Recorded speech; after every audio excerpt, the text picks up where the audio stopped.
Hello and welcome to the Ice Guys. This is the show that takes you into the world of the National Hockey League. Every game, every day, from a betting perspective. With pro sports handicappers, Ian Cameron, Alex B. Smith, and various guests from the world of hockey and sports betting. And now, here's your host, Ian Cameron.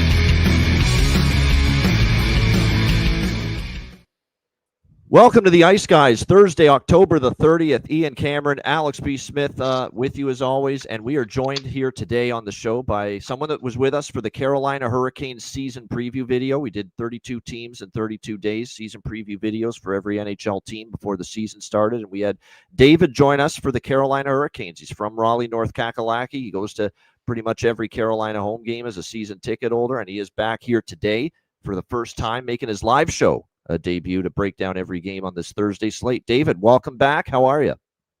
I'm doing great. Thanks for having me on. So talk about, just before we get into the card today, just the vibe at Carolina games, just reiterate, because I think you spoke about it on the season preview video, but in case someone didn't see it, just how many years you've been going to Canes games, how long you've been a season ticket holder, and just your fandom of the team. Yeah, I mean, I've been going to games, most of the games every year since the tough days right after the 2009 season. I mean, I was from 2009 to 2018. It wasn't very pretty, but I was still there and been there for most every game the last few years as well. No doubt. And like I said, Alex is having some tech issues. We'll get him going in just a moment. But nevertheless, yeah, I mean, it's been a fun team to watch. It's been a team that's been close, but not quite been able to get over the hump. I just wanted to point out, too, I should have mentioned this, David, before the show, but we do a segment at the end of the show. We do best bet, so I'm sure you're fine with that, picking a best bet for that. But we do bargain bin special of the night segment, and that's a plus 300 or better price prop, your favorite one that you like. So think of one for that segment. I got you. I already got one. I got ready. Excellent. I knew you would. So, yeah, I forgot to mention that bargain bin special. That's one of our favorites. The viewers and listeners love it. We've had pretty good success. I mean, we've done a nice job finding some of these great player prop value spots. But Thursday card is big, so I'll be brief with the game we saw last night.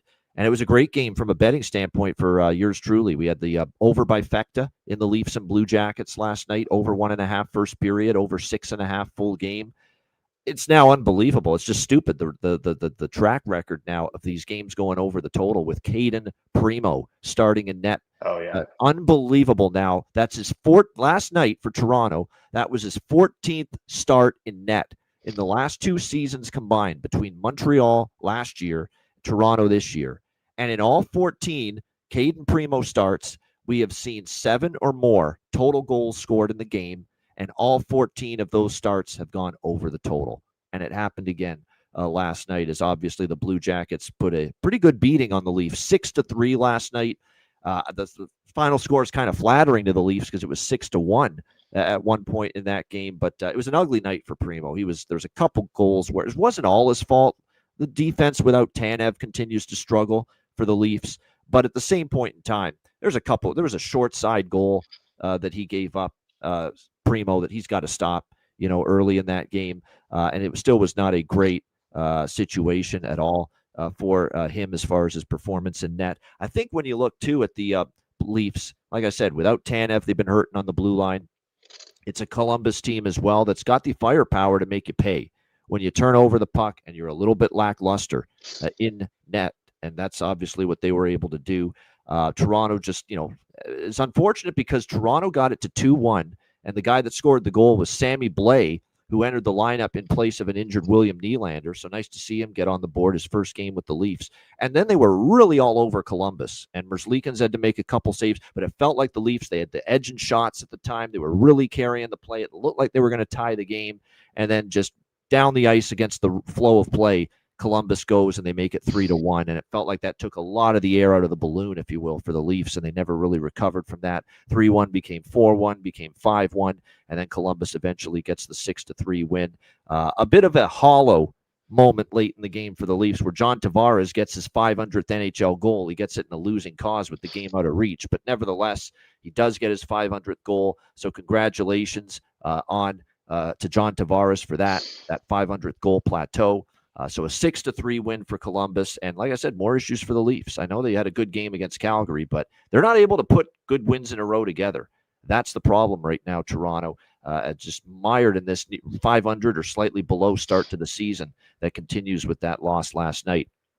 I think Alex's connection is back. We got the Al Jazeera feed out of there. Hopefully. The Al Jazeera transmission is finally gone, and I think we've got Alex ready to rock and roll with great clarity, and we can hear him great. So, Alex, with that in mind, thoughts on Leafs Jackets last night? Did not watch the game. I just got the highlights. Like I said, kind of with a primo start, it would still be more of the same goals galore, and that's certainly the case. So at some point, I'm expecting probably the next primo start, we could possibly see some sevens pop up. That's a note that I did make. And my guess is he's not getting another start because Joe Woll is close to returning as Stolar's backup, and the moment that happens, down you go to Caden Primo. Oh yeah, back to the Marlies. But I'm saying, but at some point, maybe even if he gets called up again at some point, the notes now are going to be 6.5, 7s with Primo probably for the foreseeable future. Whether, like I said, he sticks around here or he ends up having to come back at some point. But and like I said, there's no reason to have to bring him back if you can keep both of your guys healthy. But Toronto, like we've seen these spots for so long where they just come out flat in games where you feel like, okay, they should win this, and this is gone past. This isn't coaching. This isn't, you can't blame Marner for this kind of loss. You know what I'm saying? Like, this is where they have to just all look at each other and say, hey, we dropped this game. And it's okay to have those, flubs in October and December and even, late February. But you have to make sure they don't snowball into making those kind of mistakes in game 2, game 4, game 6 of a postseason series too. And so that's the one thing. They don't have these losses as often as they normally do. We don't see them completely crater being a big favorite like we did during the Keith era. But the fact that it's still happening, I guess I can see where some Leafs fans would be a little ticked off at that game last night. Yeah, no doubt. And the saving grace for the Leafs is that the Toronto Blue Jays are just taking all the oxygen in the room right now in the Toronto sports scene with their run to a potential World Series championship, one win away from a title, that it's kind of, getting people's distracted a bit from the fact the Leafs have been so up and down. But now, wouldn't this be interesting? Let's say the Jays go in and finish it off, be it tomorrow night or Saturday night. And now, does that ramp up even more pressure actually on the Leafs? Because, hey, Jays just won a title for the first time in 32 years. We already got our Raptors banner. Where are you guys? It might actually work in the opposite, where we talk about teams, running off of that momentum. We've seen championships in baseball or championships, from a sport crossover to another sport and sense of momentum. The Cleveland then called Indians when the Cavs won the championship, going like a 15-game win streak. We've seen that momentum happen, but with how the Toronto media is, could that possibly be just another brick on the wall of pressure that's with the Maple Leafs if the Jays go on and win, and I say, all right, we need a title from the other blue team in town? Yeah, so I think that's why Marner ran off to Vegas. He doesn't have much competition. Yeah, that's that. And yeah, he's not being hounded by 20 fucking media people every day. That's a big part of it. We know that was definitely something that he was not thrilled about. David, you got fans in this YouTube chat. My goodness. There's Steve and Ben saying, can't wait to hear from Steve. He's getting his moment. Well, he's earned his moment. That's why he's on this show. We get great talent. We get great people on this show.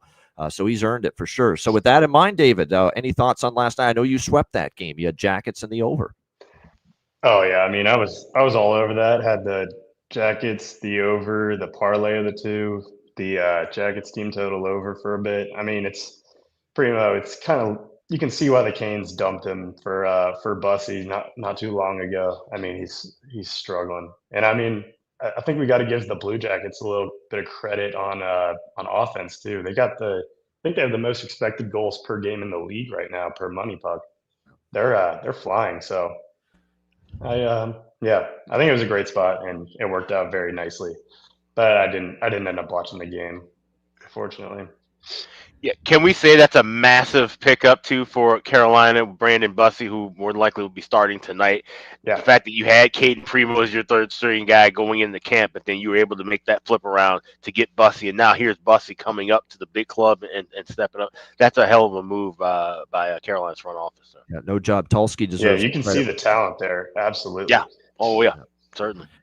Yeah, he's a young guy. He's going to have his ups and downs, but I think there's still way more upside and ceiling for him. Even if it was just an AHL level move, Bussy was a much bigger upgrade than Primo. So to have that and now have it, play out. So yeah, I think he could honestly be an NHL starter. I think he moves the way he plays goalie. He plays the same as all the other elite goalies, most of the Russians. I mean, he's tall and he can move really well. So honestly, I hope that's the answer to our future, but you just never know. And we never know. And plus, we still don't know how long this Kochetkov injury is going to be for Carolina. Still on IR. And again, Rod Brindamore's not running Freddie Anderson in the regular season into the ice. He's just not going to do that. So it's important they have a guy that's ready to get a bunch of starts as your second goalie, whether that's Bussy currently or Kochetkov when he comes back from injury. No question about that. All right, let's get into Thursday's card. It's a big one. We'll begin with Buffalo-Boston. Sabres -120 road favorite, 6.5 the total in this game. Bruins beating the Islanders 5-2 in their last game, bouncing back from getting shellacked by the Ottawa Senators in their game before that. Boston, to me, I consider them a non-playoff team. I consider them a below average to bad hockey team. And I've said this a bunch about multiple sports. I don't like betting on bad teams off a win. Off a win, I don't love betting on bad teams. And Boston, to me, is not a team I always trust to put good performances together. And plus, they're good. There's a very interesting decision by Marco Sturm, first-year head coach of the Bruins. Jonas Korpisalo's back in net tonight. He is not giving Jeremy Swayman an opportunity to bounce back from getting drubbed by Ottawa.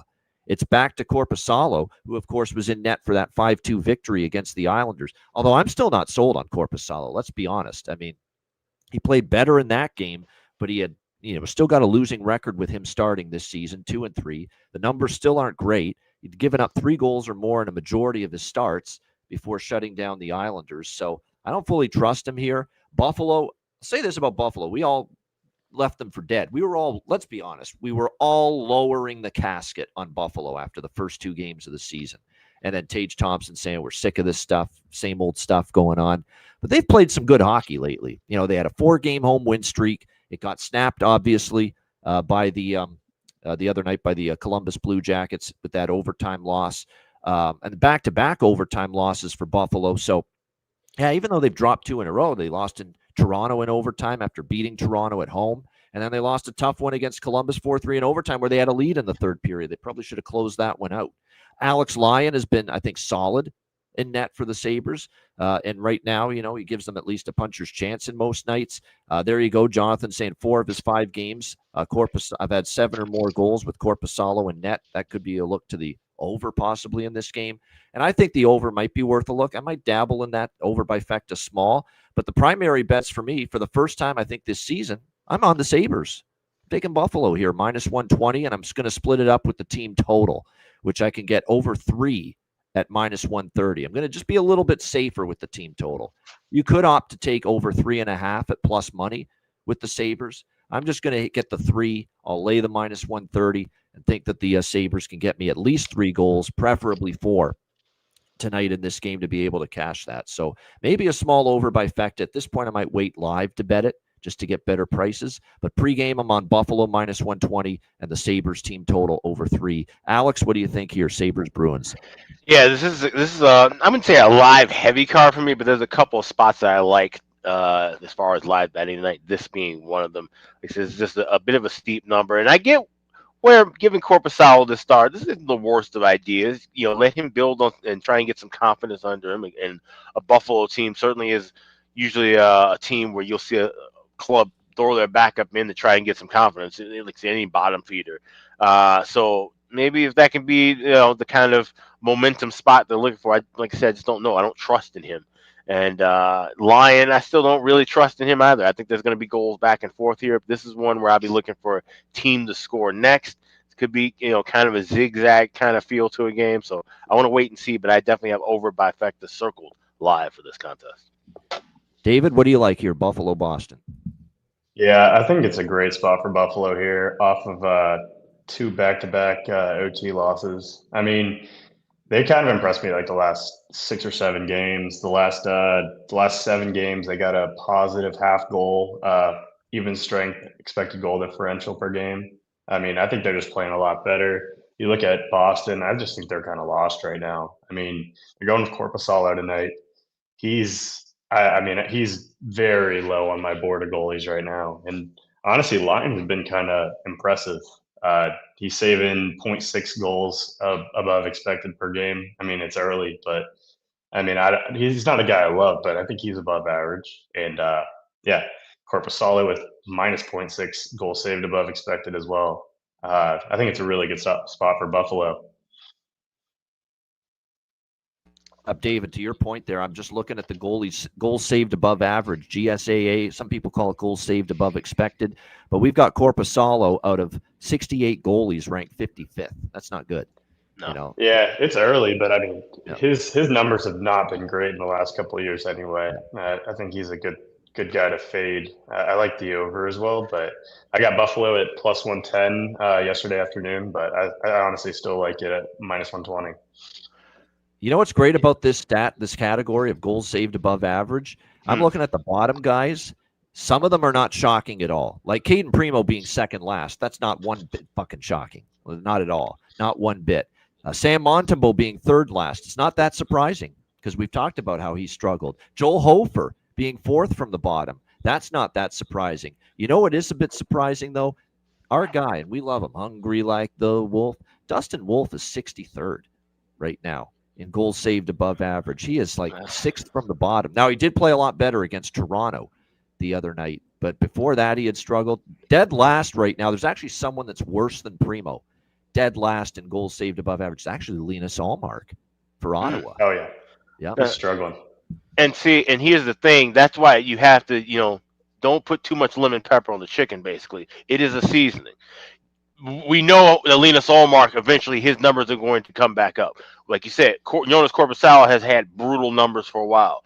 Alex Lyon is a guy that you have to take sparingly because he's used sparingly. So you have to still use these numbers and statistics situationally. You can't just blanketly go by, he's up here or down here on goal save above average, and then we roll with that with goaltending. You have to add that into other current form statistics, in my opinion. Yeah, that's a good point there. No question about. I want to see where Lyon is actually right now on this list because he's ninth. He's 5.2. He's plus 5.2. Yeah. Lyon. I know Lyon's been solid. That's why I said I think he's been solid. He's been very good at times. I remember he shut out his old team, Florida, earlier this year in a home win. So yeah, he's been the better of these two solid goalies. 8-game sample. Yeah, I mean it's not a huge sample, but I think 8 games is enough to get a little bit of read on him. Yeah, it's always, we want more data points. As handicappers, as bettors, we want more data points. We want more games under the belt, a bigger sample size to draw from and make decisions. But we've seen enough games now where there has been a gap between Lyon and Corpusalo. We'll see if that gap in between the pipes shows up tonight in that game. All right, Calgary and Ottawa. We've got Ottawa minus 170, home favorites, 6 the total here in this game. We talked about how the dead last goal saved above expected goaltender is starting tonight for Ottawa and Linus Ullmark. That being said, Calgary, I'm not enamored with backing them, especially with Devin Cooley in net. We've only seen Devin Cooley once, and he actually was okay against Utah. Very good, in fact. Remember that Utah game where it could have been a lot worse if not for his performance against Utah. But I have to see more. This has still been a goalie that's struggled to make it to the NHL level. He's been primarily an American Hockey League goalie for years, Devin Cooley. So would definitely like to see more before putting a boatload of confidence and trust and faith in him. You've got Ottawa off that beatdown against Chicago. Well, it was a beatdown early. Then it was all of a sudden very close. And then all of a sudden we saw the Blackhawks pull away all over again and win that game by a score of 7-3 the other night against Ottawa. That stopped a 3-game win streak for the Senators. They had been playing better. 3 straight overs, by the way, for Ottawa. 3 straight overs for Calgary as well. This Flames team, Alex and I were talking about them early in the season, game after game. They just can't put a puck in the ocean, and their offense was just dormant. 2 goals or less in every game. The funny part now, guys, is that last 3 games they're starting to score now. Puck's starting to go in.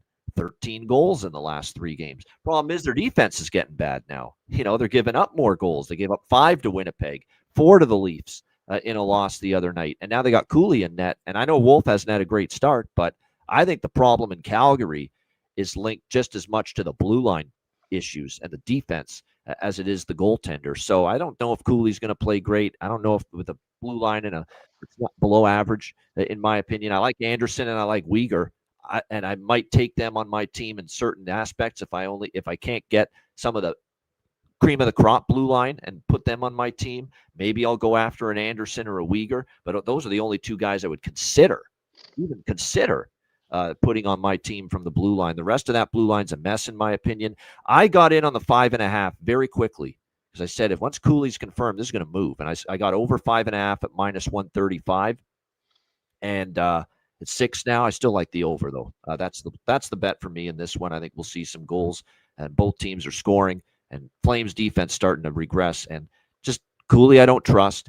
And Allmark, as we mentioned, has had a rough start to the year, dead last in expected goals saved above expected so far this season in the NHL.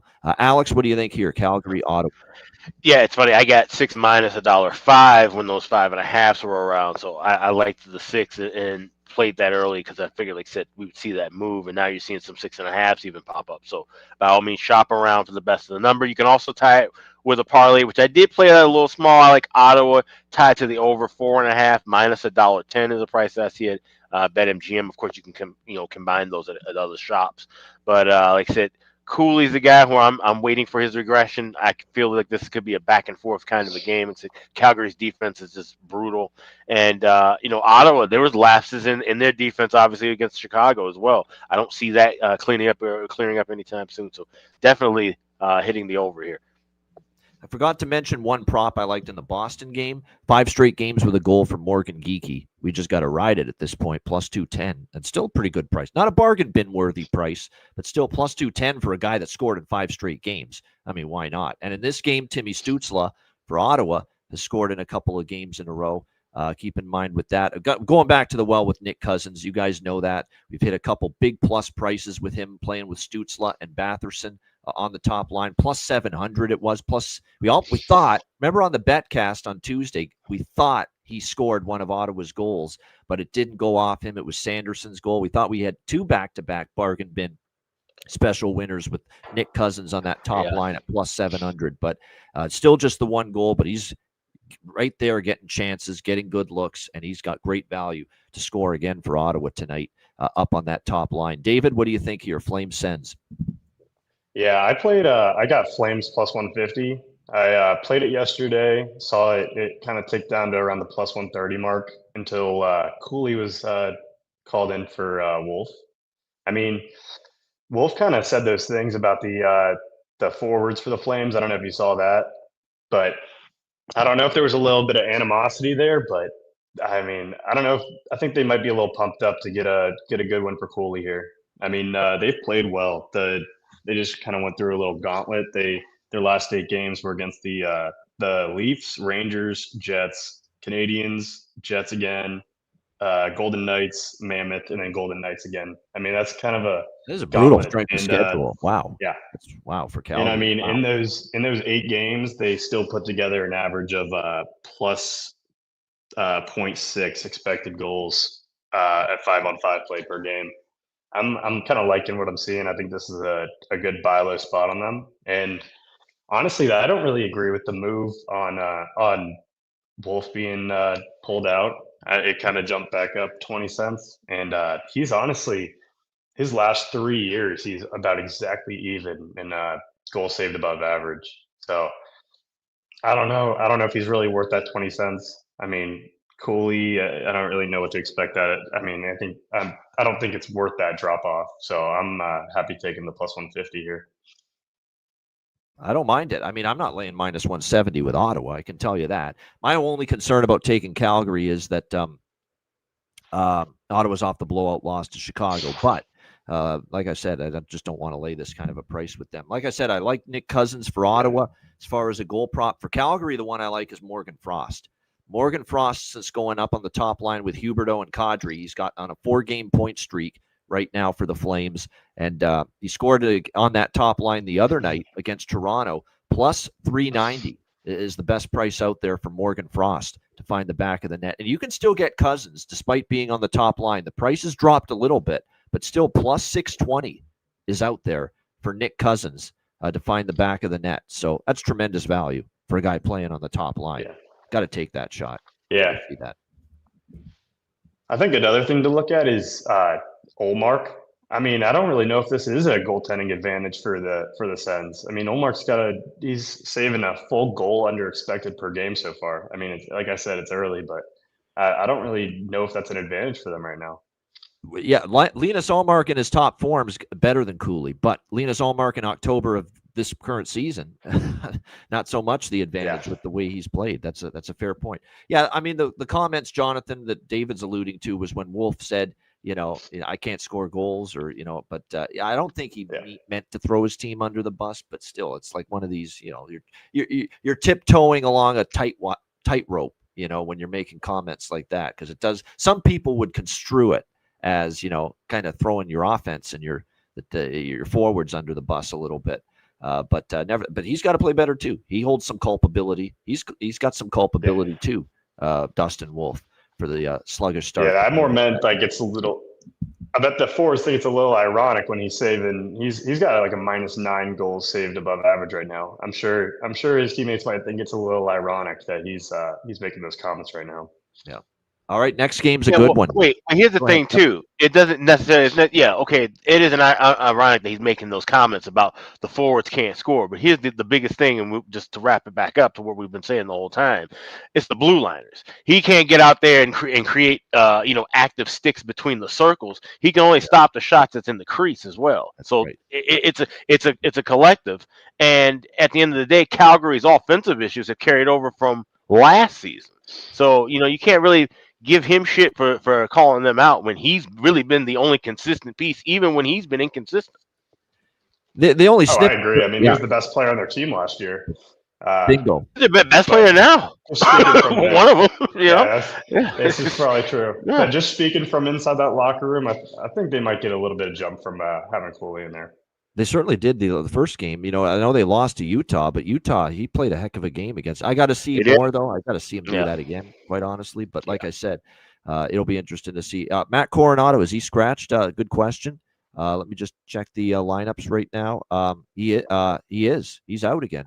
Sharon Govich and Klapka and Farabee is the second line for Calgary tonight. So, yeah, no Coronado tonight so Ryan Huska, not thrilled with some elements of his game of late.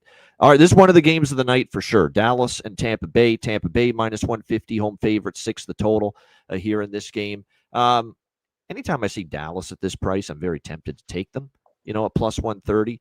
That being said, Tampa, after the bad start, they've won 3 in a row. They've started to get their game going. Vasilevsky's playing a little bit better.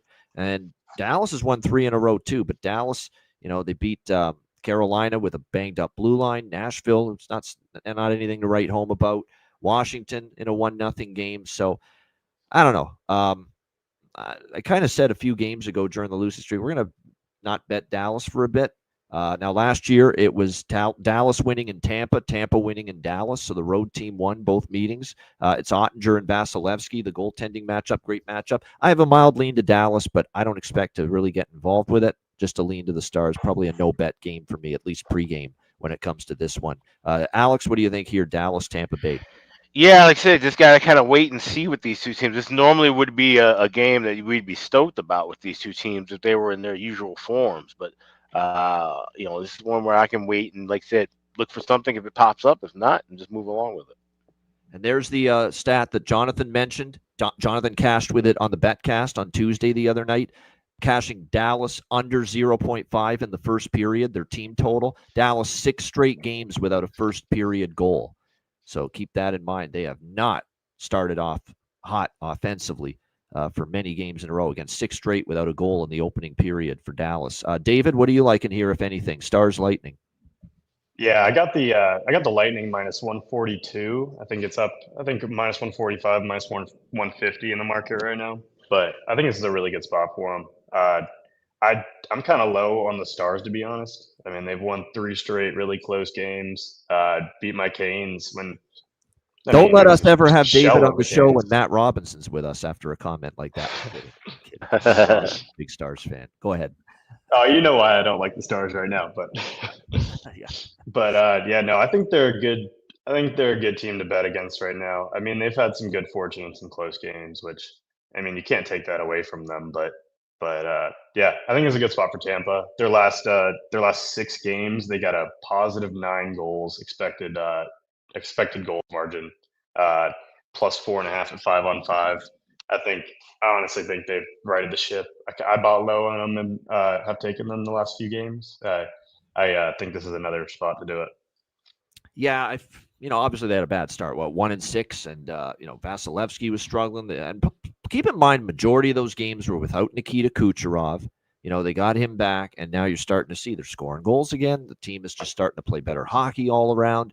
It's amazing what difference one player can make, and if that's just all the evidence you need, how much Kucherov is such a factor here as far as the Tampa Bay Lightning and their success is concerned. Prop-wise for this game, not too much. Like I said, as far as this game, this could be an under. It wouldn't shock me. Actually, this is one game where I'd probably lean under a little bit. 4-game point streak for Mikko Rantanen coming into this game. Hagel, 2 straight games with a goal for the Lightning. Kucherov, 2 straight games for a goal. John Cooper raved about the Zemgus-Girgensson line after their last game that they won. It was against, I believe, Nashville. 5-2. Said that line was our best line. And he said it's been times our best line the last couple games. That's Holmberg, Gord, and Girgensson. That's their 4th line. Keep an eye on them. Maybe longer shot prop value on those 3 moving forward. Because, we believe what the coach says. That's been a great line for them. So there might be value in props for Yanni Gord, Pontus Holmberg, Zemgus Girgensson moving forward. So something to keep an eye on. I might dabble in some of their props here tonight. All right, Nashville, Philadelphia. Flyers minus 150, home favorites, 5.5 the total here in this game.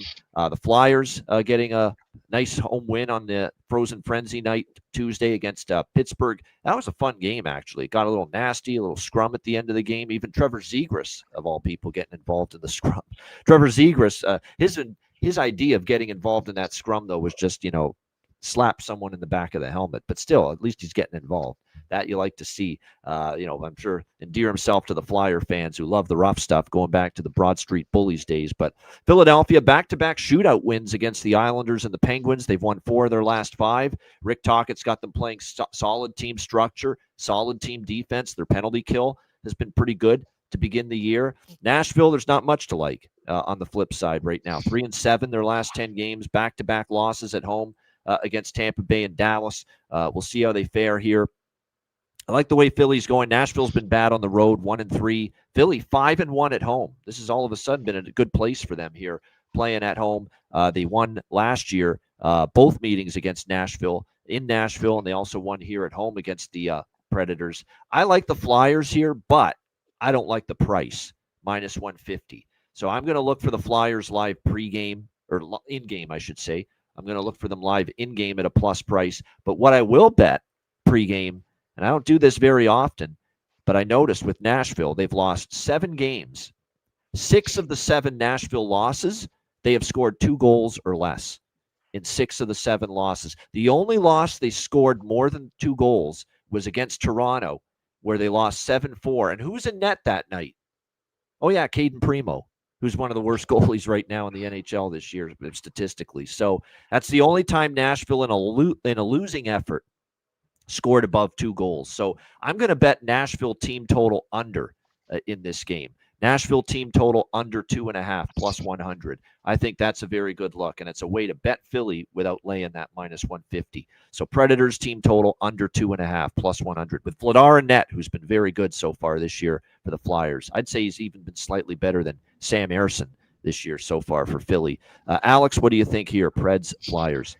I like this draw quite a bit. We've seen back-to-back OT games with Philly. We've seen 3 of the last 5 meetings with these 2 teams go past regulation. And we've seen a lot of low and slow hockey. So I get why you'd be looking at a Preds team total under. This is trended within the series. They have struggled offensively. And I can see this being kind of a tight, close game. So at plus 340, I'm taking a shot with the draw. I'm going Owen Tippett to score the overtime game winner at 60-1 at FanDuel as well. Good stuff. All right, David, what do you like here? Preds and Flyers.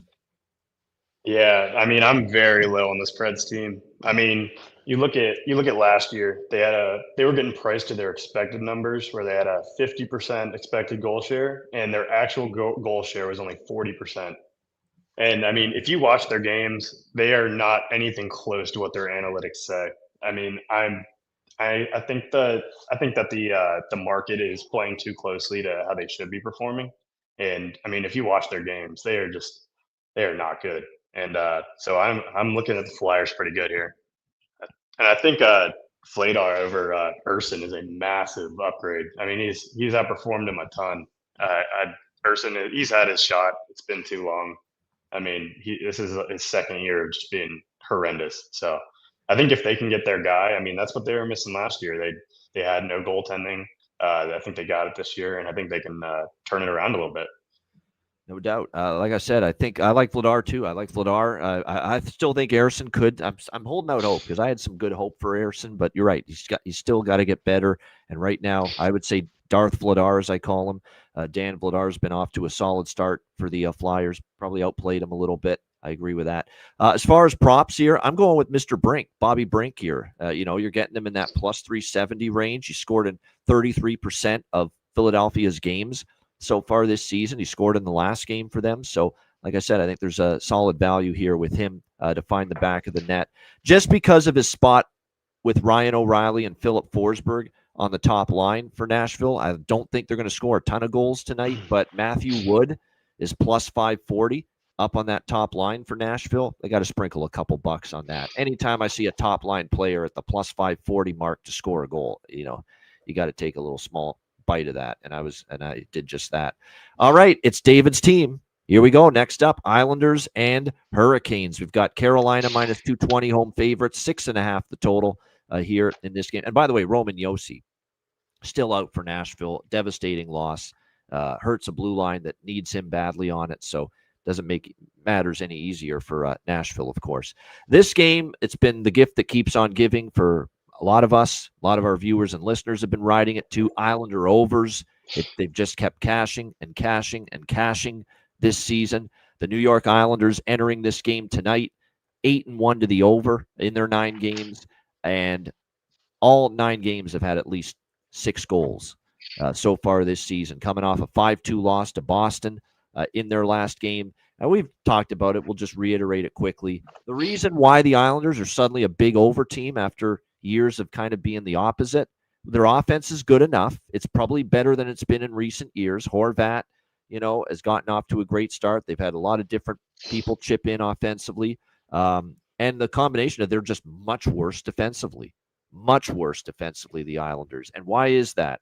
Romanov, to me, I don't see him as a top pair defenseman. Now, they don't have him in the top pair tonight anymore, but that was puzzling. Adam Pelech and Ryan Pulock, who have been injury-riddled messes for the last few years, aren't the same defensemen. They are not as good defensively as they once were. Matthew Schaefer's excellent, but he's still growing. That's a lot on his plate. Scott Mayfield's not overly fast. D'Angelo's a liability in his own end sometimes defensively and takes dumb penalties at times when a screw ends up loose in his brain. Look out. He's going to take a bad penalty on you. So that's not a great blue line. Way worse than we've seen in the past. And the goaltending has struggled. Sorokin's not been good. And David Riddick, big Civ Dave, we don't trust. And he's going to get the start here tonight for the Islanders. So put it all together, and they've been the perfect over team. And then you counter that with Carolina. We know when they're healthy, this is a terrific defensive team. But right now, Jacob Slavin, the tower of power, the pillar of strength, the beast on the blue line is out. The goals against have gone up. The danger chances have gone up. They're giving up more chances. They're spending more time in the defensive zone without Slavin. And now without K'Andre Miller, who got off to a great start to the season as well. It's made it even worse. I don't think Gostisbehere is going to be in tonight either for Carolina. So you're looking at tonight for the Hurricanes. Yeah, he's out too. Nikishin, Walker, Chatfield. Nice. Now, here's where it gets dicey. Joel Nystrom, Mike Riley, Charles Alexis Legault. I mean, that's your 4, 5, 6. That's where it gets thin for Carolina. And that's why, look at even Vegas was doing things we never see when Carolina's healthy and playing well defensively, like hemming them in, mistakes, odd man rushes. Look at the odd man rushes Carolina's given up these last couple games too. Not typical of them. So I'm on the over by Fecta. Carolina, thanks to the Chris Otto charts, 5-game first period over streak for Carolina. So I'm on first period over 1.5, full game over. I got it at 5.5, believe it or not, very early. 6 was there too, and now it's mostly 6.5. The one caveat is Matthew Barzal who is on a point streak for the Islanders and a big catalyst as to why they've been a good offensive team. He is a healthy scratch, showed up late to the rink, and Patrick Waugh punishing him as a result. So he will not be in the lineup tonight for the Islanders, but we're still riding the Islander overs. They keep cashing. Hopefully everyone else can step up for them here tonight. Alex, Islanders, Hurricanes. Yeah, so we were kind of talking about this before we got on air. I was saying about how this is a good live spot for me for the over by affected. But like I said, when you see now these sixes have moved to 6.5s even, certainly would need to wait. I've seen 152s for the over 1.5s. You could go flat over 2 in the first period, plus 125 at MGM. I actually might sprinkle a little bit on that and then try and catch a little bit of a cheaper price with that 1.5 live. But like I said, it just seems to be like this is going to be a goal fest. I am seeing a decent price with Isles team total over 2.5 minus 115. So I will be playing that pregame. But one where I don't really necessarily look for a side. It's just going to be a roll the puck out and go back and forth kind of a game. It wouldn't shock me if first team to 6 or 7 wins this contest. I mentioned David Riddick. As far as David Riddick starting for the Islanders tonight. Brandon Bussey getting the start here tonight for the Carolina Hurricanes. And our guy right here on screen, David, will be there. He's a Canes season ticket holder. He'll be down at Lenovo for this one. What do you think? Islanders, Canes. I mean, I'm all over this over with you guys. I posted it on Twitter at 5.5, which was just a crazy opener to me. But I would still take it at 6.5 up to minus 110. The Islanders are an over team now. I mean, they've got 7.2 expected goals per game so far this season. I mean, that's crazy to think about how they were playing a couple of years ago. And without Keandre Miller, the Canes have 8.6 expected goals per game total in those games, just on average. Wow. I mean, these games are just flying. I mean, we're down our 3 best defensive defensemen. These are pairings that have never played together. Most of these pairings, I think only our top pairing has ever played together. In these bottom 2 are, there's mixed in guys they're really not NHL ready. I mean, we saw Fensor's not going tonight, but he just looked horrendous on Tuesday. And I mean, they're just trying to plug the pieces right now. And I think Rod's going to play knowing what we're going to give up. I think that we're going to play a little more aggressively. I mean, Ehlers has to step up. I mean, he doesn't have a shot on goal the last 2 games. I think they know that. And I think that we're going to get a more flying start. And Bussey being in, this is his first home start. I think it might be a little. I mean, his debut was against the Sharks in front of 15 people. I think this might be a little more of a pressure spot, seeing the crowd and how many people are there. I think he's a great talent, and I honestly think he's our future backup. But I really don't think this is a great spot. And I just saw the comment. Sean Walker's in. He's actually a guy I would target if you can get any props on him, but I don't really see anything.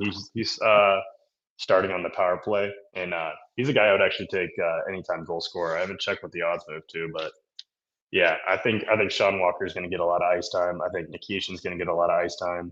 Chatfield was pretty shaky on Tuesday.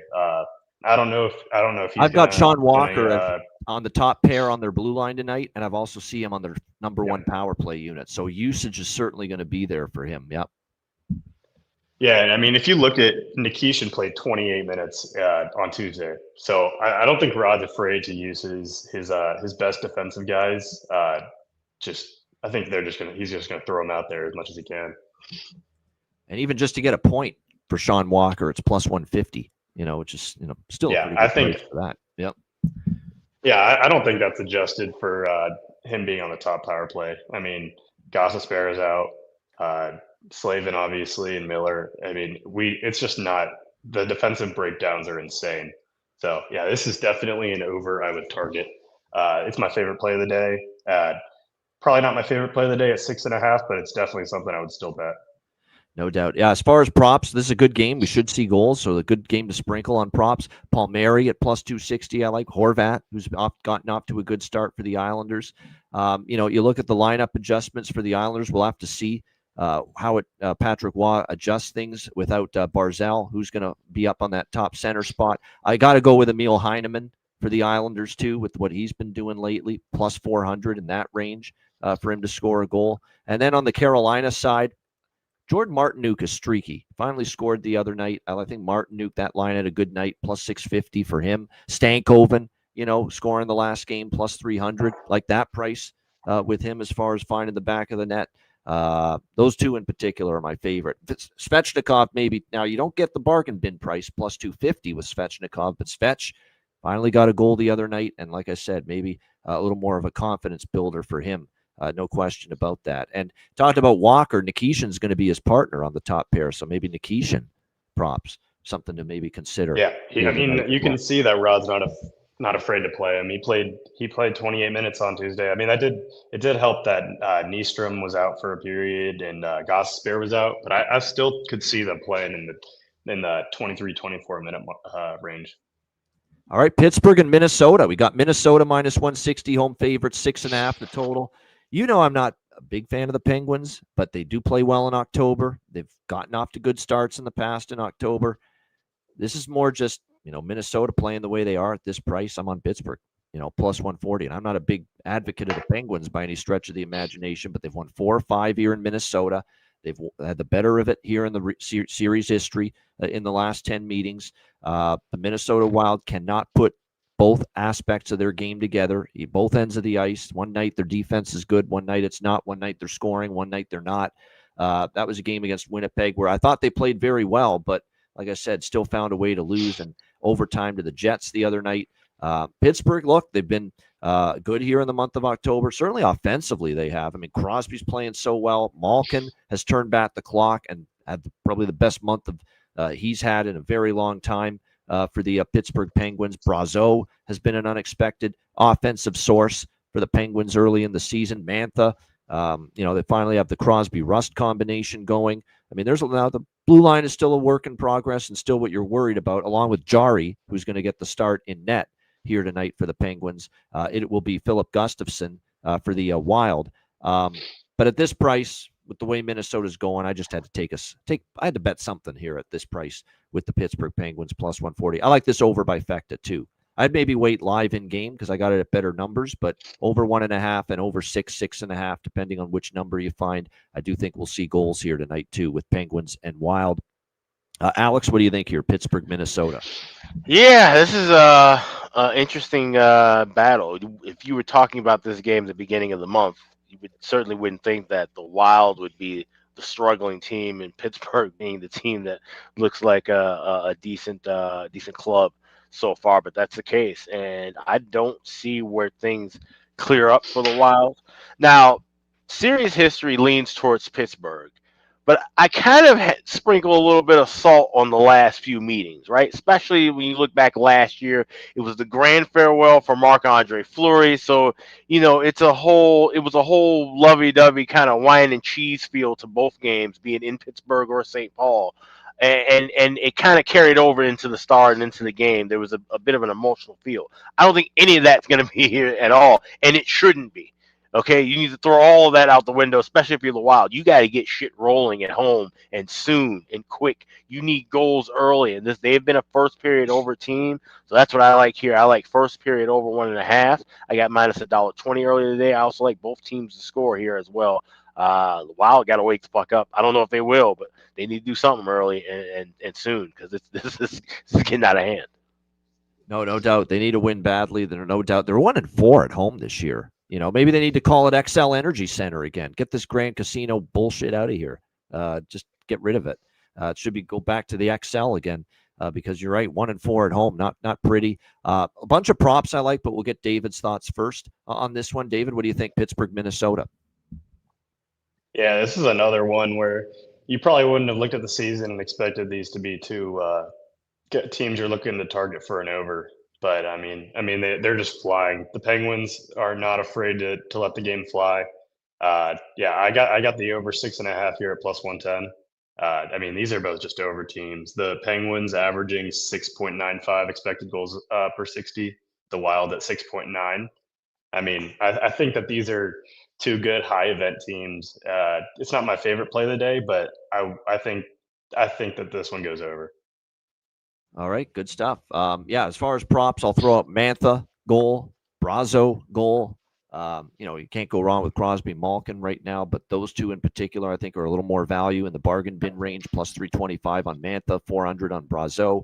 For Minnesota, why not? 3 straight games with a goal for Marcus Johansson, someone that's been in Terry Edelman's doghouse as a Minnesota Wild fan all these years. He's not a big Marcus Johansson fan. Well, give him his credit right now. He scored in 3 straight games for this Minnesota team. So maybe we'll ride the wave there with MJ. No, not that MJ. Marcus Johansson, plus 400 for the Minnesota Wild to find the back of the net. All right, Vancouver and St. Louis. St. Louis minus 150, home favorite, 6 the total in this game. I dabbled in Blues first period puck line, but small, and that's it. I'm kind of frustrated with this team. I'm almost like one of the teams I expected to have a really great year. I'm almost throwing my hands up and saying, what's wrong with this group? They've obviously struggled, but it's not like Vancouver's playing very good.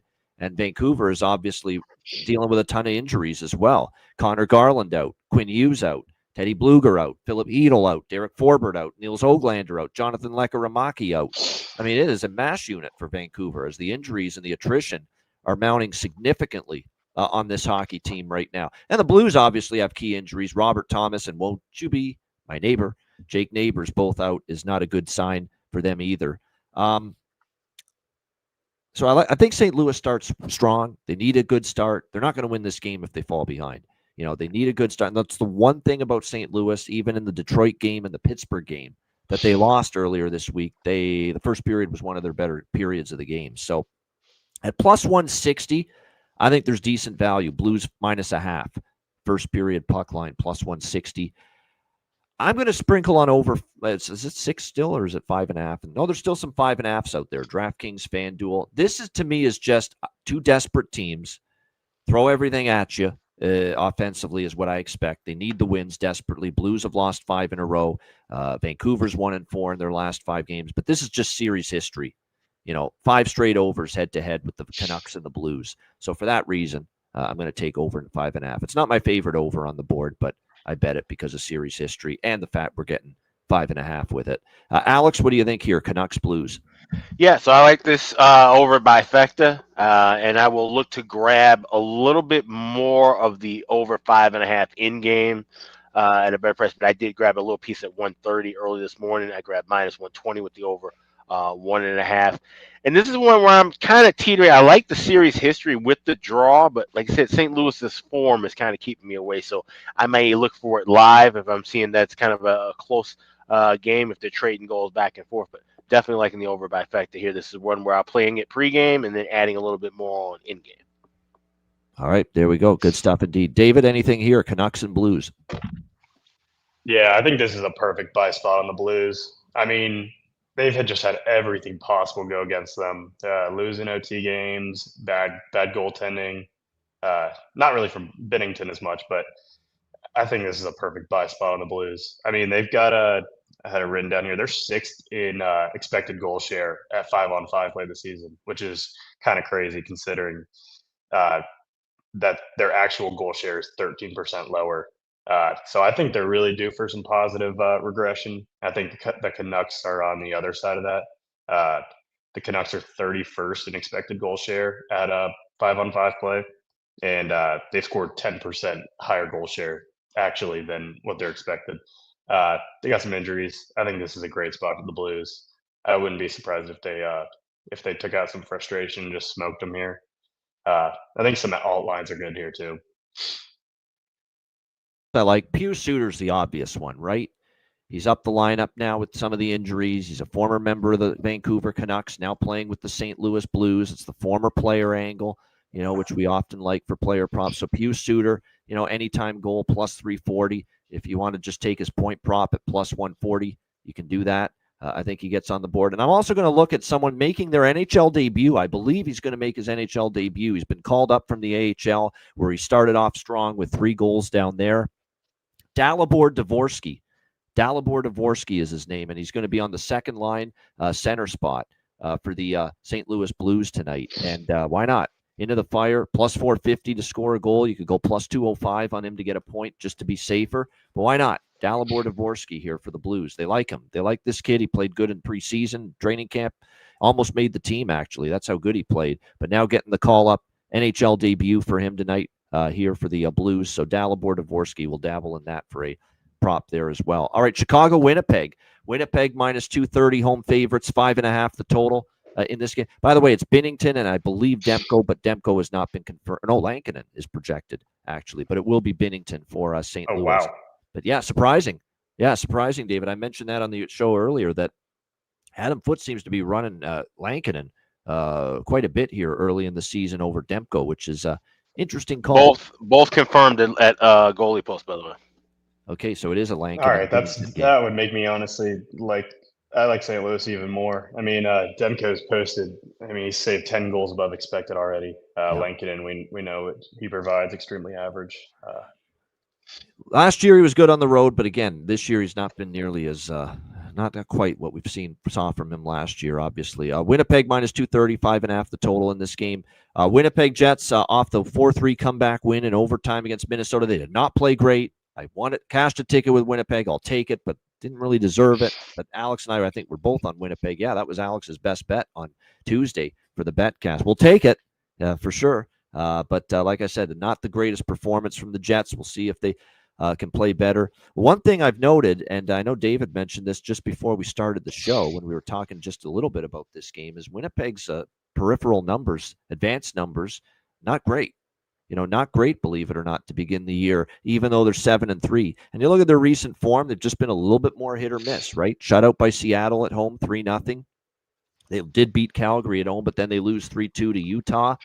They get outplayed significantly by Minnesota, even though they won in overtime. So their form has not been as good the last few games, Winnipeg. I think that's fair to say, no question. Meanwhile, Chicago, we saw this team bounce back from the loss to LA, 7-3 win against Ottawa. Obviously, the 5-3-2 start to the year. But I think what stands out to me has been the competitiveness of this Chicago team. They've played 10 games. 9 of the 10 games, they've either won or they've lost by exactly 1 goal. That's what we have seen from Chicago. 9 out of 10 games, they've either won or lost by a goal. Only once in 10 games have they lost by more than a goal. And that was LA Sunday night in 3-1 and an empty net goal that put that game away. So really, you could have kind of considered that a 1-goal game because it was an empty netter for LA that made it a 2-goal game. So you know what? I've cashed with this bet already this year. I'm going back to the well with a Chicago puck line in this game. Chicago plus 1.5, minus 125. I also, this is a draw that I like quite a bit, plus 370 at FanDuel. Blackhawks versus Jets. 5 of the last 6 meetings between these two teams have been decided by 1 goal, exactly 1 goal, which fits with my look towards Chicago puck line. And 4 of those last 6 meetings have gone past regulation. So I'm on Chicago plus 1.5, draw plus 370, and I think I will sprinkle just a bit on the money line at plus 200. But I've got the majority of it on the puck line because I could easily see a Winnipeg 1-goal victory here at home. Alex, what do you think here? Blackhawks, Jets. Yeah, well, I was right on the draw, and I leaned with the dog. I hadn't pulled the trigger on it yet because, like I said, this is one where I could see some money coming back and forth. And like I said, we've seen it gone down to 185, and I've seen it kind of come back up toward the $2 range. So I do like the Hawks, but like I said, now at minus 130, I'm seeing that's available for that 1.5. I probably will take puck line as well. It just makes total sense. Liking the draw, like I said, this has been a heavy draw history, and this is a humongous start of the biggest road trip for the Hawks since 2008. November 2008, Hawks went on a 6-game road trip, not much like this one, and they went 3-3 on that stretch. That stretch propelled them to have what ended up being a fantastic season and the start of that run that led into the next year being the beginning of the Showtime dynasty. I'm not saying that's exactly what's going to happen here, but they have to have that momentum carry over what they've done on home ice, carry on the road. There's been a combined 1-15 the last 2 seasons against the 6 teams they're playing coming up on this trip. And it starts with the Jets, a team that they've been dominated by. But like you said, it's been close games. And when you watched a lot of those games, they were tied or scoreless in the second period and into the third period, and it was a cheap Soderblom goal that Winnipeg would score upon and get a win late in the third or win in overtime. So this is a spot where the Hawks, against the division rival, against the team that has dominated you, they have to really step it up and deliver. So I like the Hawks to at least keep it close and take it to overtime. We are going with the draw. We are going with the puck line. And there's a couple of goal scorers I'll be talking about. Of course, I'm still riding the boat with Frank Nazar, but for my bargain bin special, it's a Hawk who's playing with Winnipeg. If I haven't spoiled the surprise for you already. Yeah, I know what you're getting at. The angle makes sense. I mean, we know who that is. Cat's out of the bag. Draw season, as you can see, we're wearing the shirt, and so we got the draw here, plus 370 in this one. David, what do you like in here? Chicago, Winnipeg. Yeah, I agree with you guys. I think Winnipeg's a little overrated at this point. I mean, they are dead last in expected goal share so far this season at 5-on-5, just 43%. They've obviously performed a little better than that. It helps when you have Hellebuck in there, so perform a little better. But pretty much the opposite. It's for the Blackhawks too. I mean, they're scoring far above what they're expected. It helps when you have Knight in there. They're a totally different team with their goaltending situation figured out. I mean, when you're seeing these shots they're taking, you see Bedard with this little toe drag just snipe top corner. I mean, it makes sense why they're outperforming a lot of their analytics.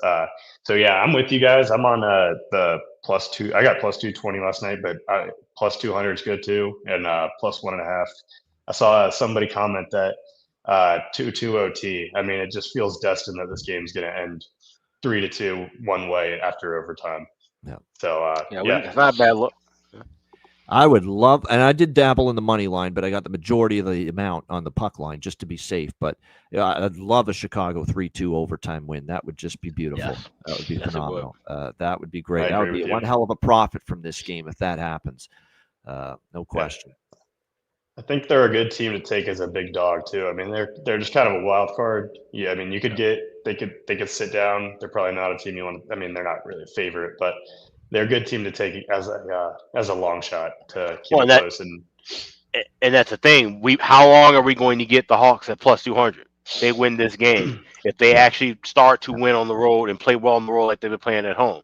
I think we talk about this with teams who are short favorites, getting value early in the season when it may not exist later on. We talked about that with Anaheim a couple of games ago. So that's the way you have to kind of look at it with the Hawks too. When they're in this range, you grab them because they could be playing the Jets again in a month, and all of a sudden this is a pick 'em price.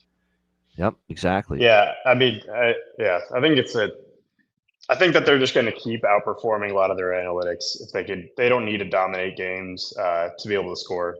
Even we saw it against Florida early in the season. They ended up losing the game, but they can, even if they're getting dominated, they can find There's good young talent that counterattacking. can overcome the flow of play going against them. That all it takes is one or two chances that they can cash in on, and bam, that's all it'll take. It helps when you got I think he could be maybe not elite right now, but trending up in the future with Spencer Knight. Absolutely. course. We When love you him. have We love goaltending, it makes a Spencer Knight. difference. Yeah. Big fans, obviously, and he's made a difference, exactly. And he'll be in net tonight, likely in net tonight for Chicago. We fully expect him. Hellebuck confirmed for Winnipeg in this game. Obviously, the Jonathan Taves angle, we know that, obviously, against his old team. Velarde, I think, worth a look for Chicago. Look, it's, Ryan Green with Bedard and Burakovsky. It's plus 175, Jonathan, at Patano for Ryan Green to get a point. So in case that's where I found that. Burakovsky, Nazar, of course. Donato, I've got to sprinkle on with how good he's been. So those are some of the props I'm interested in there. All right, New York Rangers, Edmonton Oilers. Edmonton, minus 155 home favorite. 6 the total in this game. I know John Massey, our resident Ice Guys family member, Rangers fan, is not buying the Rangers after that 2-0 win against Vancouver. He's not sold on them. Vancouver's beaten up. They're struggling. They're injury-riddled. And, yeah, the Rangers finally won that game. But Jonathan Quick was excellent. Let's give him credit. I mean, Vancouver had chances, but Jonathan Quick turned back the hands of time and looked like vintage LA Kings Jonathan Quick in that game. He was magnificent in that 2-0 victory, stopping all 23 shots. Edmonton, after losing back-to-back road games over the weekend against Vancouver and Seattle, they beat Utah 6-3. Bad start, but they overcame it, and they won 6-3 against Utah. The way I kind of see this is if you're Edmonton, you had 2 losses in a row on the road. You haven't really put it all together yet this year. You finally get on in the win column against Utah. Are you really going to be, flat here or lethargic or just say, well, we got our win, we're good? No, you got to try to build some momentum. You got to try to get on a bit of a roll here and put some wins together. And to me, I don't trust the Rangers here. The Rangers have yet to win back-to-back games. Think about that. They haven't won consecutive games yet this year, the New York Rangers. So I like Edmonton here. I don't love the price. I'm going to wait. Maybe I can get a Ranger lead at some point and take Edmonton live at a plus price. I did sprinkle a little bit pregame on Edmonton in regulation, and I don't do many regulation bets, but I did take them in regulation here, plus 102, and I may add more Edmonton if they fall behind at some point. Alex, Rangers, Oilers. This is the game that got left out of my card. It seems like this has happened a lot with Edmonton, but I got nothing in this one. It's pass. Nothing wrong with that. David, how about you? New York, Edmonton. Yeah, I actually got a spot I love here. I love the Rangers tonight. I think it's a great spot. You saw this exact matchup in New York, and you saw just an embarrassing 2-0 loss. And I did have a little bit on the Oilers in that game. So yeah, and it was a 2-0 home loss, and it was pretty embarrassing. But I mean, their expected goals in that game were 4.5 to New York to 1.8 for Edmonton. I think they dominated them a little bit better than the 2-0 scoreline showed. I mean, that was when the Rangers just couldn't find the net at home for their lives. I think the Rangers are due for a little bit of positive regression. They're actually second in even strength expected goal share so far this season. They really haven't shown it, but I mean, you'd expect their results to be a little better, especially when you have an elite goaltender in net. So I like the Rangers a lot as a dog here. I got a plus 145, but I think in market the best is around plus 140 right now. I would take that down to plus 120. All right, there you go. Liking the Rangers. Hey, I mean, that's what, like I said, that's why I'm on with. Even though I'm on the other side, the Oilers, I'm taking in regulation. I wouldn't lay minus 155. I think if you're going to bet full game money line, it has to be Rangers at this price. But like I said, we'll see about the Rangers here after they haven't won back-to-back. We'll see if they can. A couple by the way, it's Shesterkin and Stuart Skinner in net here for the Edmonton Oilers. And here's a couple props. I mean, Isaac Howard, very talented kid, finally scored in his last game. Maybe looking toward him at a nice price here, plus 550. Mangiapane and Podkolzin and Roslovic always have value as far as props on. And it looks like Will Cooley up to the top line for the Rangers. It's about damn time. But Mike Sullivan giving him a chance on the top line tonight for the Rangers. So Will Cooley at plus 400 to score a goal. I think that might be worth a look here tonight as well. All right, 2 games left. We've got New Jersey and San Jose. New Jersey minus 210, road favorites, 6.5 the total. This is another one of these. There's a ton of these where it's East versus West teams, and they're both playing each other twice in less than a week. We've seen this a bunch early in the season, and we're seeing it again here because San Jose just played them in New Jersey last week, lost 3-1. To the Devils, looking for some redemption. I feel bad for the Sharks for the LA loss because they outplayed, dominated the Kings, shots-wise, chances. Everything that the LA Kings generated seemed to find the back of the net. And whereas San Jose, they just got stymied time and time again in that loss by Darcy Kemper. We'll see how they fare here in this game.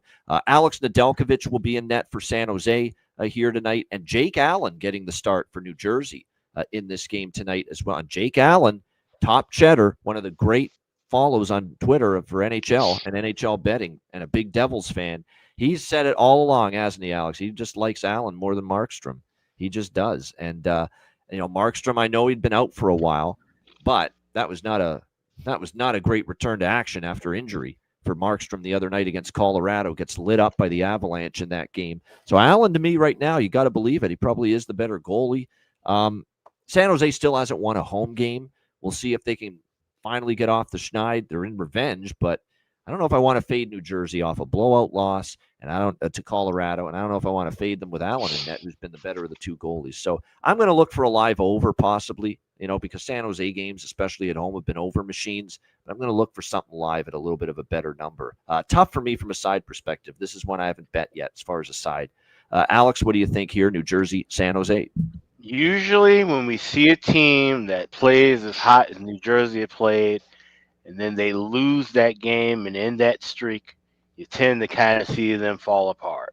That's true. I mentioned that. The bubble burst theory. Yep. And now you're trying to, after having that positive momentum and losing in a tough battle against a Colorado team, a quality team, and now you got to go and play the lowly San Jose Sharks. Give me San Jose here. Plus 185 is the number that I see. I'm taking the Sharks here. I think they get the win. I think they get their first win at home. They're not going to go 0-41 at home. And this just seems like a flat dead spot here for New Jersey to me. So give me the Sharks here on the money line. Yeah, they had a great win streak. It got snapped in decisive fashion by getting blown out by the Avs, and maybe there's a hangover from there. It's possible.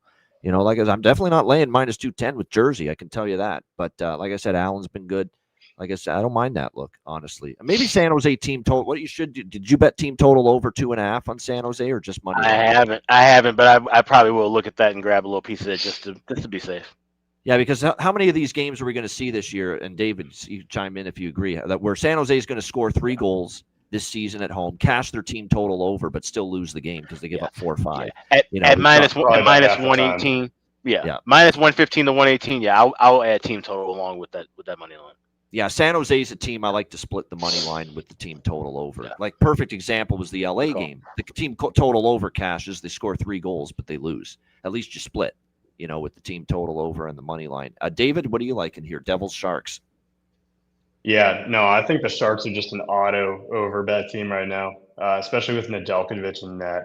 I mean, he's horrendous. I mean, he's given up a goal above expected. He hasn't been good since he had your Carolina Hurricane blue line in front of him. That's the last time he was good. Oh yeah, yep. And everybody here was so upset when we got rid of him, and it was a blessing. Same thing as Primo. I mean, everybody just overachieved, and I mean, I think the Sharks are a perfect over team right now. I've taken them blindly on not blindly, but semi-blindly on the overs the last few games. I mean, they're putting up goals. They put up 6 a couple times, which I've posted it on Twitter a lot. Taking them as a big underdog. I mean, they're in these games, they're going to score. I don't know if I can get behind them tonight with Nedeljkovic in net. He just gives up the softest goals possible. But yeah, I mean, their offense has been humming. They had they lost the game, but I mean, they put up 5.8 expected goals against the Kings. And that's against the Kings, who are a pretty low event team. And I had the Kings in that one and got lucky. But I think taking the Sharks is just the over in the Sharks games is just a great bet right now. Well, for another thing we have to mention, shame on me for not including this in the analysis. There's so many things in my mind that I want to mention in every game that sometimes it's something you're going to forget.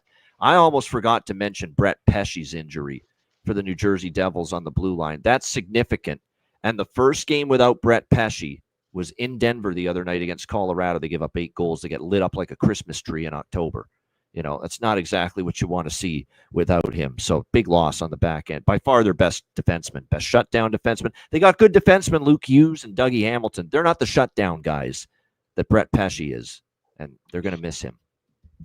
Yeah, and these guys when they're paired, these top guys, when they got a more pure defenseman guy paired with more offensive guys, they don't really know when to drop back. There's a lot more breakdowns. I think the Sharks, I mean, they're very creative. They've been a lot better on the offensive side than I would have thought preseason. They're a good team I want to target as a wild card, and definitely think that they can put up some goals. The kids are getting better and better, and we're seeing them improve. That where they seem to be kind of stagnant in the second half of last year, and we thought they may take that step, and especially when games completely out of reach as far as standings, nothing matters. It's just all about their development. But now they seem to be stepping up, and that's good for them early. Obviously we know what's going to happen at the end of the season, but that false hope is kind of good for these kids. Let them build on something. Try to get something positive early. You started off rough, carrying over from last season. Now they can start looking at things on a month-to-month basis. And I think that's what we're starting to see, at least as far as their talent development goes. Yeah, no, good points there, indeed, no doubt. David, how much time do you have? Are you pressed for time? You're not. No, we got a 7:30 game. I got all the time in the world. There we go. Okay, no, I just wanted to ask because sometimes when we go late, and especially when we have someone on for the first time, we just want to make sure we get them out if they've got a meeting or something to get to. All right, so you're good for the end of we're going to be done in 15 max anyway. All right, next up, our last game of this card for the Thursday night slate. Detroit Los Angeles. We've got LA minus 145 home favorites, 5.5 the total, pretty much across the board here in this game. I'm on the Red Wings here, and I'm not a big Detroit fan, but I'm taking them here, plus 125 in this spot. This is just LA at prices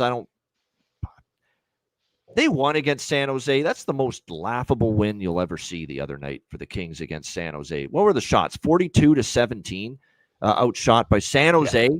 You know, they hadn't won you a see the home expected game. goals? Yeah. 5.8 to 1.6. That's not shocking. San Jose got, that. I don't want to say hosed because it's not like the refs hosed them, but they got hosed because they deserved to win. They outplayed. They were the better team than the Kings the other night. Not even a debate, not an issue. They were clearly the better team on the ice in that game last game. Deserved a better fate. And now you factor in that they've had 5 games in a row on the road. Back home, first game off a pretty lengthy 5-game road trip. That's a tough spot. And all this talk last year, how great the Kings were at home. This year, they haven't won a home game yet to this point on home ice. Now, again, they're not going to go 0-41 at home, but this is minus 145 with a team that's in a bad spot off a road trip. A situation where they haven't won at home, and Detroit's playing well. Oh, Todd's against is Todd McClellan never faced LA yet since he got canned there, since he joined Detroit, Jonathan? This is the first? Oh, baby. That just makes things even a little sweetens the pot a little bit here for the Detroit Red Wings here in this game a little bit. Yeah, I mean, players know, the Todd McClellan used to be with the Kings, got canned there. No question about that. So, like I said, a little stick it to the man kind of thing going on here for Todd McClellan and his Red Wings here tonight. And yes, it's Cam Talbot in net. And yes, the last time Talbot was in net was that ugly game he had, obviously, where the Islanders ripped him pretty good. But let's not forget he was playing really well before that. 2.98 goals against. The stats are still pretty good so far this season for Talbot, and he's coming off a bad game. What do we say about Talbot? Alex will agree with this. You want Talbot off a bad game sometimes, but you don't want him off a good game. That's often what we see from Cam Talbot. So I'm hoping good Talbot shows up tonight here in L.A. Against the L.A. Kings off the last time we saw him, where it was pretty rough for him against the Islanders. And let's also not forget he was with the Kings. This is another guy facing his former team. He was with the Kings a couple of years ago, Cam Talbot as well. So Detroit's playing good hockey too. Look at the one back-to-back games. The last 2 beat St. Louis in their last game. They've won 3 of 4 against L.A. 3 of the last 4 meetings the Red Wings have won. So I like Detroit at this price, and a real tough spot for the Kings. Detroit for me, plus 125. Alex, what do you think here, Red Wings Kings? So I like this over bifecta, and this is one, like I said, play pieces small and then add on more and get better prices in game.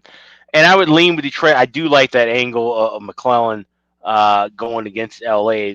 And Talbot, I'm not really crazy about him going up against his old teams. There's about 8 of them, so that he's not one of those guys where I really think there's a revenge angle necessarily with any of his former clubs. Although, to be fair, he's played a lot against LA, 14-11 with a 2.76 goals against, a 912 save percentage, and a shutout in 27 career starts.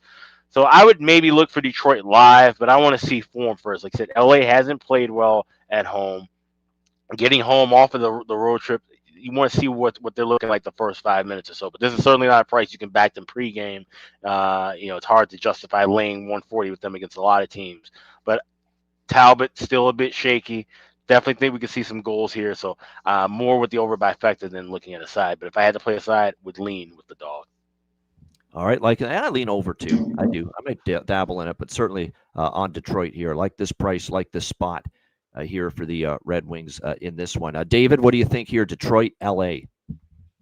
Yeah, I'm with you guys. I think this is a good spot to fade the Kings. They looked rough in that Sharks game. They just got obliterated. I got lucky. I've had a pretty good read on both these teams.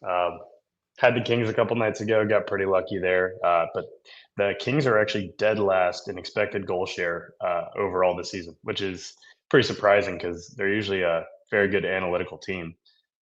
This against a pretty bad schedule so far. Their last 5 games are the Sharks, Blackhawks, Preds, Stars, and Blues, and they won 4 of those 5, but I can't say they looked as good as that record was. They've lost expected goals in 9 of their last 10.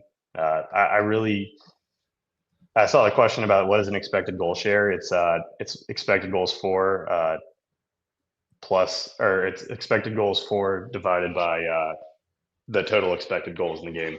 Yeah, it's not XG minus XGA. It was exactly what David just said. Yeah, right. It's a good question though. I think it's a good question. Yeah. I think it's a pretty good measure of how good teams are. Especially, I mean, the Kings are usually a team I like to buy. I was betting them a lot last year. I think this is a really good spot to fade them. I mean, the Red Wings are 6th in expected goal share at 5-on-5. I mean, I don't know if they're that good of a team, but I think this is a great spot to bet them as a dog. All right, good stuff. David liking Detroit too. As far as props, Emmett Finney going to go back to the well as long as he stays up there with Dylan Larkin and Lucas Raymond on the top line. There's good value with him. Appleton maybe as well on the second line for the Red Wings. Like I said, he's also stepped up at times this year for them. I got to bet Corey Perry for LA. Even though I like the Red Wings in the game, you have to bet Corey Perry here. He has scored in now 60% since he's been in the lineup for LA since he returned and made his Kings debut. And you're getting, plus 450 in some spots for Corey Perry to find the back of the net. Excuse me, find the back of the net here for the Kings. So very good price there as far as that goes for the LA Kings. Kuzmenko and LaFerriere, based on their position in the lineup, excuse me, might be worth a look as well. So those are a couple of the props I'm interested in. Great stuff. David, this was one hell of a debut, man. Great stuff. Really, really well done. Analysis very strong. And whether you agree with it or not, you want analysis that, you get something from it. You learn something from it. And he certainly gave you that here on the show today. Shout out to everyone in the chat. Hit the like button. If you haven't done so already, check out wizardsportspicks.com. I mean, it's just been a brilliant run at the website. 7-0 NHL run, 9-1 all sports run. NFL college football streak's been great. Check out, premium picks on a daily basis from yours truly there. Alex P. Smith, Matt Robinson, tons of great handicappers. Check it out, wizardsportspicks.com. Make sure you're a Patreon member if you're not already. Patreon.com/Ice Guys, just $10 per month. Goalie charts, totals charts, bonus content, exclusive live betcasts. David couldn't join us for the last betcast, but he's in for one of the future betcasts. He mentioned it earlier, so he'll be on our betcast down the road. Make sure you check that out. Of course, our daily betting card, sides, totals, player props posted each and every day on the Patreon page. Check it out. Just $10 per month. Your subscription goes a long way to supporting the show. $10 per month. Patreon.com/Ice Guys. And also check out the Ice Guys store, iceguys.myspreadshop.com. Starting after midnight tonight, you'll be able to save 20% off of all items this weekend. And it'll go through until November 2nd. So don't want to miss out on this that one. weekend. That's right. We got the draw season merch. We've got the Get Franked t-shirts. We've got new bargain bin merch that will be coming up this weekend as well. So that will drop sometime either tomorrow or Saturday, and you'll be able to save 20% off, like I said, throughout the weekend there. Hit the redeem button at the top of the page there. Starting at Mr. Midnight tonight. That's at iceguys.myspreadshop.com. All right, we got bargain bin special of the night and best bets coming up right after we hear from our great Ice Guy sponsor.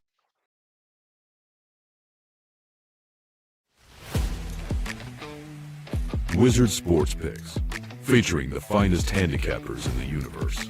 Sharp insights, trusted picks, and relentless results. We strive to help you become consistent winners. This is Wizard Sports Picks.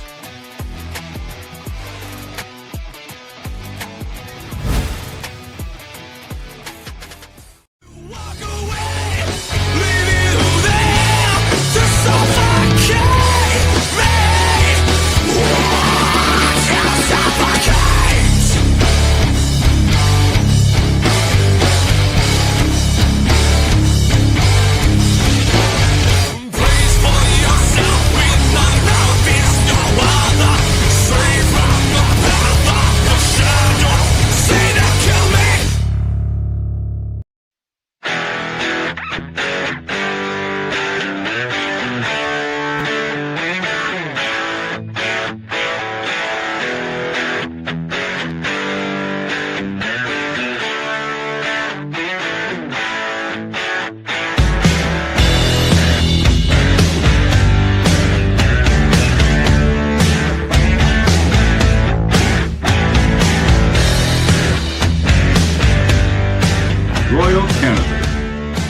Kings and Queens shop.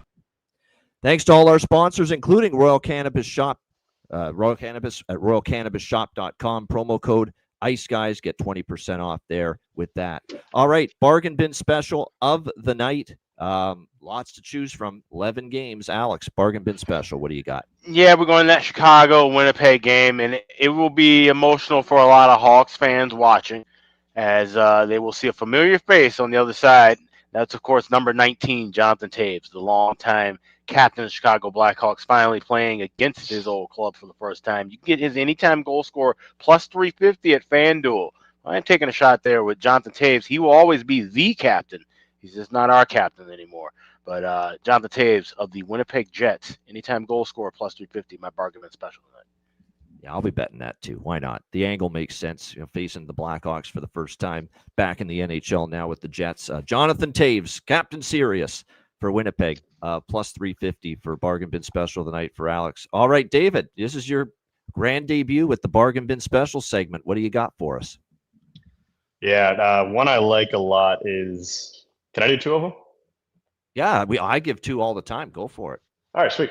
One I like a lot is Alexander Nikishin, anytime goal scorer for the Canes. He's 850 at DraftKings.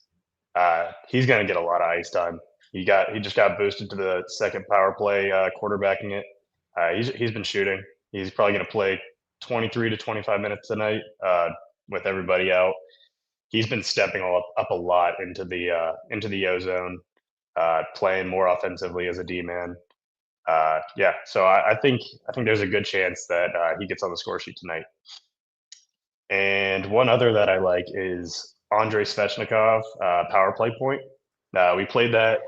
I don't know if you got on that with me in the last game, but it only took 2 seconds. Yeah, it only took 2 seconds of power play time, which is all the Canes got in that game, unfortunately. But I think after Rod Brindamore's comments after that game, Canes only getting 2 seconds of power play time against Vegas. I think they might give him a few more power play looks. I don't love it as much without Gossespierre power play quarterback, but I think Svech just looked determined on Tuesday. He looked like a different player, got his aggression back. So I think him for a power play point at plus 400 is a good bet. All right, there we go. I like it. Both of them. Andrei Svechnikov, power play point plus 400. Alexander Nikishin. I'm even seeing plus 1050 at one book, but plus 850 at DraftKings for him to score a goal. So a couple of Canes player props for David with his bargain bin specials of the night. Bargain bin special for me of the night. I am going to go to two from the same game and one for each team. I'm going to go Calgary, Ottawa. Morgan Frost for Calgary, plus 390 up on that top line. He scored on the top line the other night against Toronto. And yes, I am giving Nick Cousins another kick at the can here, plus 620 for Ottawa. So Nick Cousins plus 620 for Ottawa, Morgan Frost for Calgary, plus 390 for my two bargain bin specials of the night. All right, best bets to wrap up the show. Alex, we'll start with you. What do you like for best bet? Yeah, let's head on over to Grand Casino Arena. We've got the Pittsburgh Penguins getting into town against the Minnesota Wild. And like I said, Wild got to wake up and get something going. They need to get the offense rolling. It's been high with the first period overs. I am expecting 2 or more goals in this first from the Penguins and the Wild.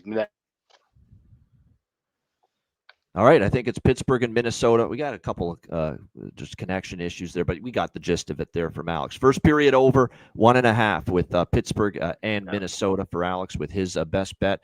David, your best bet debut now. What do you like? Yeah, I was going to go with the Islanders Canes over, but we've kind of seen where that price has moved and Barzal being out. But so I'm going to have to pivot to the Blues playing against Lankinen in place of Demko. I just think it's a great spot for them. They're gonna be due for some positive regression. They're playing a little better than what their results have said.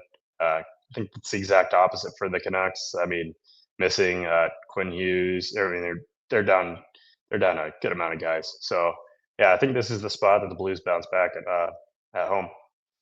All right, St. Louis minus. I think the best price is around minus 144 that I see right now with St. Louis. So St. Louis Minus 144 against Vancouver for David with his best bet. My best bet, we're going to the last game we talked about. Detroit Red Wings. I think they're live tonight against the LA Kings in this spot. Tough spot for the Kings. Red Wings have won 3 of the last 4 meetings. Detroit plus 135 against LA for my best bet here for this Thursday NHL card. Great show. David, awesome first appearance on the live show. Anything you want to say before we shut her down? Yeah, I post a lot of plays for free on X at promote your David stuff. C. Go Bets. for it. Plug it. Yeah, so far in the season, plus 60 units, plus 11% ROI overall, and plus 16% on moneyline sides. So that's through 220 plays. Pretty good. It's pretty good results. It was a slow start for me. David was saying it was a slow start for him, but we're all in great form right now. We're getting it going after maybe a little bit of a sluggish start. So great to see that. It's been a great run, no question about that. And David will be back on this show, on the live show. Yeah. Make no mistake about it. Did a great job here in his debut. And enjoy the Isles and Canes game, of course, tonight down there in Raleigh at the Lenovo Center. A reminder, the Ice Guys is live 7 days a week, Monday to Friday, 2 p.m. Eastern, Saturday and Sunday, noon Eastern. If you can't watch the show live, download the Ice Guys podcast in audio form on all major podcast platforms, Google Podcasts, Apple Podcasts, Spotify, Stitcher, iHeartRadio, Amazon Music, and more. Download the Ice Guys podcast when you can't watch the show live. For David C., Alex B. Smith, I'm Ian Cameron. Have a great Thursday night. Enjoy the games and good luck, and we will be back tomorrow on Friday, 2 p.m. Eastern, for another edition of the Ice Guys.